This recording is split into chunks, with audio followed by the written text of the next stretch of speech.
memperjuangkan prinsip kemitraan. Dan kalau kita lihat ya untuk pasal 34 Undang-Undang Perkawinan, di mana ayat 1, suami wajib melindungi istri dan memberikan segala sesuatu keperluan hidup berumah tangga sesuai kemampuannya. Di ayat 2, istri wajib mengatur urusan rumah tangga sebaik-baiknya. Yang ketiga, jika suami atau istri melalaikan kewajiban, pihak lain dapat menggugat ke pengadilan. Dan kita akan coba menggali lebih mendalam dari perspektif sosiolog ya. Ada Ibu Fitroh Humairah, sosiolog dari UNER. Wawancara Pro 3. Bu Fitroh, selamat malam. Iya, malam Mas. Iya, ini sedang ramai Bu Fitroh terkait dengan uji materi pasal 34 tentang perkawinan. Iya. Nanti kalau Bu Fitroh sendiri, kalau kita lihat ya bagaimana dalam apakah pembagian peran suami sebagai mencari nafkah dan istri sebagai pengurus rumah tangga ini masih mencerminkan realitas sosial masyarakat Indonesia saat ini? Ya, sebelumnya mohon maaf, izin saya ini koreksi, saya bukan sosiolog UNER, saya lulusan UNER, tapi saya sekarang aktif di Yayasan Kesejahteraan Anak Indonesia Provinsi Jawa Timur. Begitu. Jadi kalau ditanya apakah masih relevan di zaman sekarang, tentu saya katakan tidak ya, karena sekarang ini kan tuntutan ekonomi terutama itu kan biasanya mau tidak mau suami istri ya bekerja, gitu kan, untuk memenuhi tuntutan ekonomi.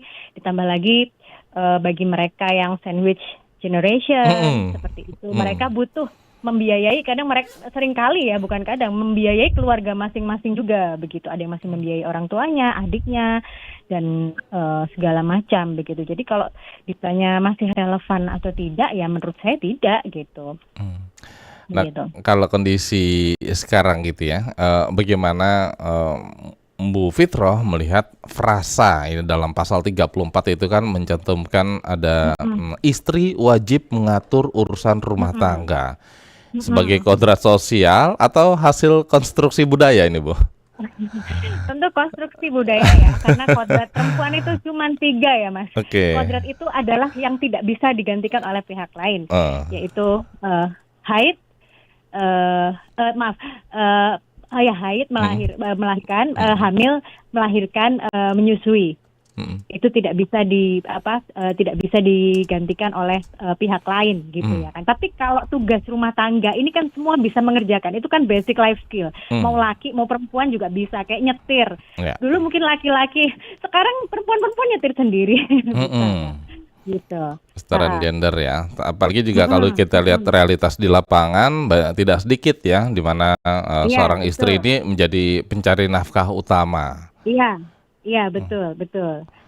Tapi bagaimana, ini juga tadi yang menarik ya, agak menggelitik juga ya ketika ini datangnya dari seorang perempuan, ada Ibu Anita di Tangerang katanya, bukan mendukung sebenarnya perbedaan atau terkait dengan gender ini sendiri, tapi ada beberapa kasus di mana memang perempuan menjadi mencari nafkah utama tapi melalaikan kewajibannya sebagai seorang istri. Itu bagaimana, Bu Fitroh?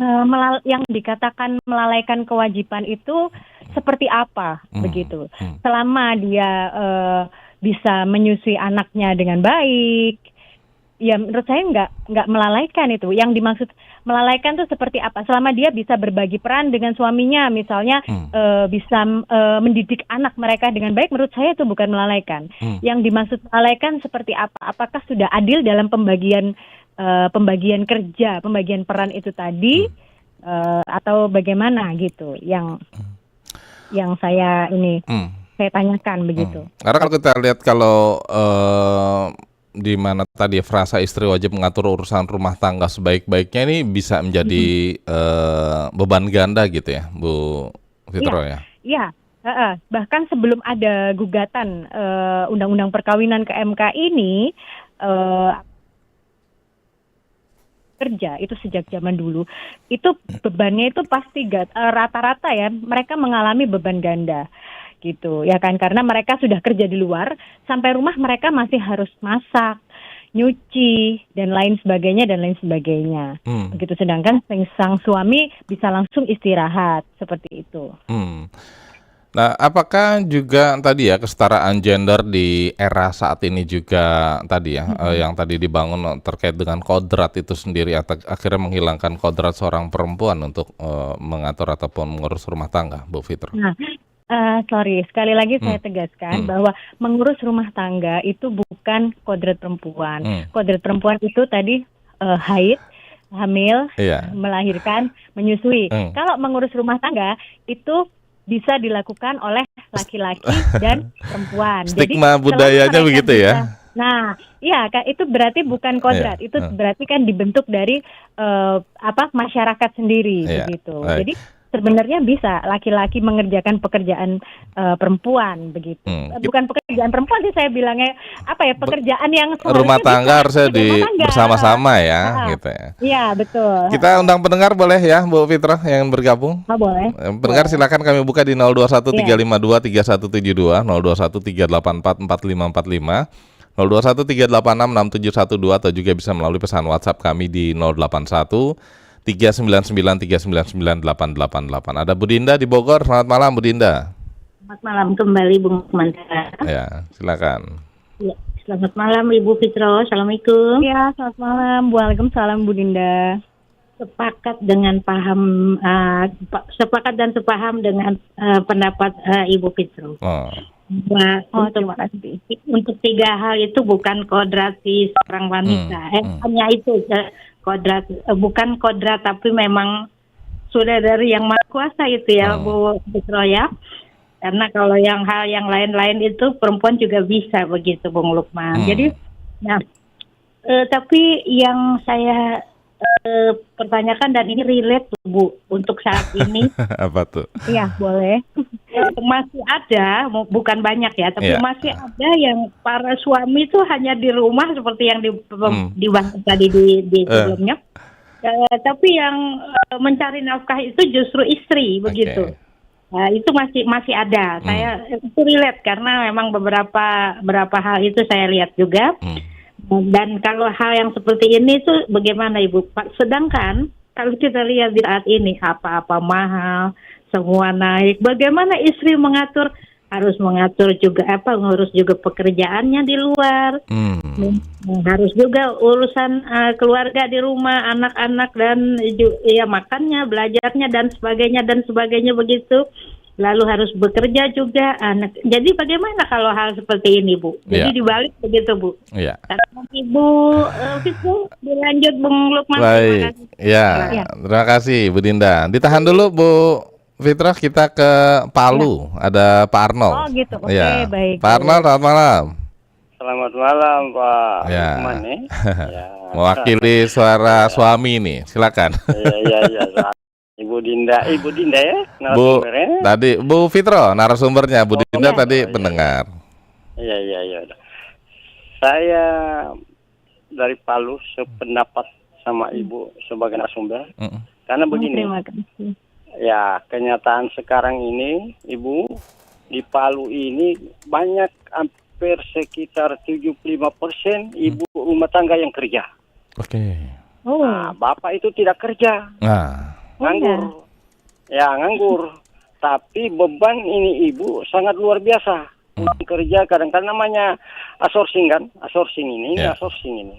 Jadi pekerjaan saya kalau pulang sampai sore jam 7, baru pulang, masuk jam 7, pulang jam 7, sampai di rumah kerja ini, mana urus anak, mana cuci baju, apa semua, tapi bapak hanya tinggal marah-marah. Apakah itu melanggar KDRT atau tidak?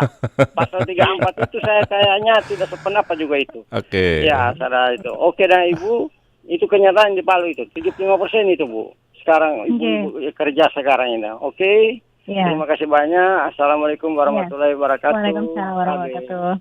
Waalaikumsalam warahmatullahi wabarakatuh. Ini senada ya dengan WhatsApp yang sudah masuk. Ada Pak Kusnan di Ponorogo. Kalau di kampung saya yang pintar cari uang malah perempuan, jadi TKW di luar negeri malah tercukupi. Suami ngurus anak di rumah katanya. Silakan ditanggapi Bu Fitra tadi ya. Saya mungkin menanggapi Bu Dinda di Bogor. Bu Dinda dulu ya. bagaimana kalau istri itu menjadi tulang punggung dan suaminya menganggur, nggak ngapa-ngapain, sedangkan kebutuhan itu banyak sekali gitu kan. Ya tentu ya menurut saya nggak bisa dibenarkan ya seperti itu ya. Mestinya suami juga paham kondisi ekonomi yang harus mereka penuhi, tuntutan ekonomi yang harus mereka penuhi begitu. Tapi seperti pertanyaan ketiga tadi ya, istri menjadi TKW, suami di rumah ngurus anak. Kalau menurut saya, apakah keputusan istri itu menjadi TKW atau menjadi tulang punggung itu sudah dibicarakan bersama?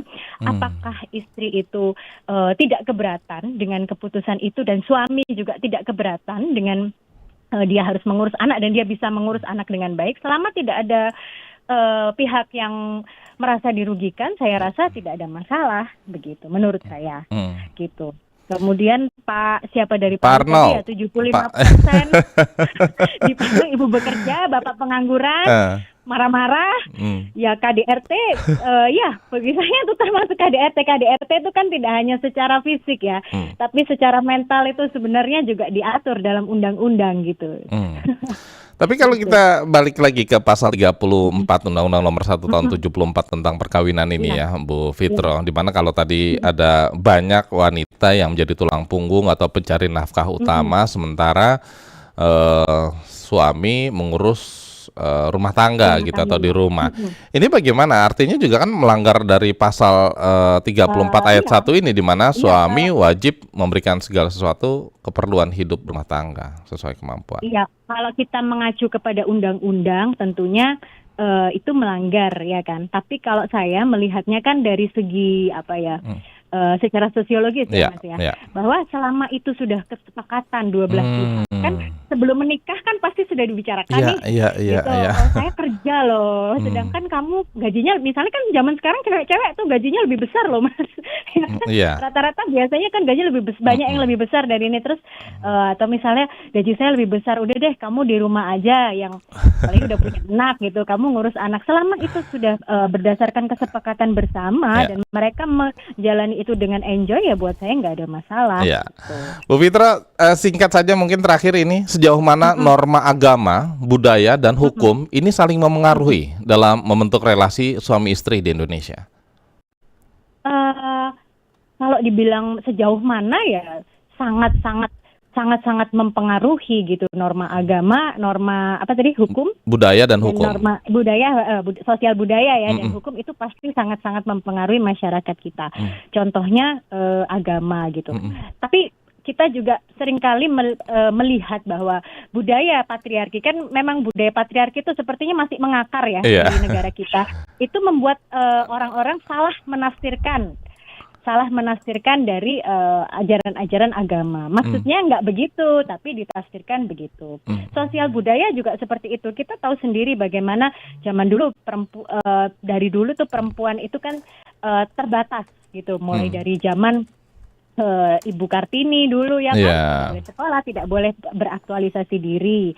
Jadi dan itu sampai sekarang itu masih ada, walaupun tidak seketat dulu, tapi masih ada gitu. Contohnya ya seperti pembagian kerja itu, pokoknya ngurus rumah tangga, ngurus anak itu ya perempuan gitu. Yang stigmanya gitu ya, udah jadi seperti gitu. Udah jadi kodrat gitu.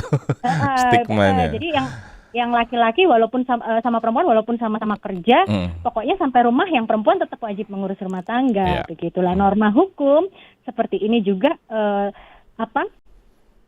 Seperti yang digugat ini juga ada istilahnya pasal ya, yang mengatakan bahwa suami wajib melindungi istrinya, memberikan segala suatu keperluan rumah tangga sesuai kemampuannya, dan istri mengatur urusan rumah tangga. Lah ini takutnya kan disalahartikan, begitu tadi ya. Baik. Gitu. Bu Fitro Humairoh, terima kasih banyak waktunya untuk RRI Pro 3. Sehat dan sukses selalu. Selamat malam. Ya, sama-sama, selamat malam. Pendengar sosiolog Fitro Humairoh melengkapi tuduhan kita pada malam hari ini terkait dengan aturan suami cari nafkah, istri di rumah, atau pasal 34 ayat atau undang-undang tentang perkawinan yang diuji materi di Mahkamah Konstitusi.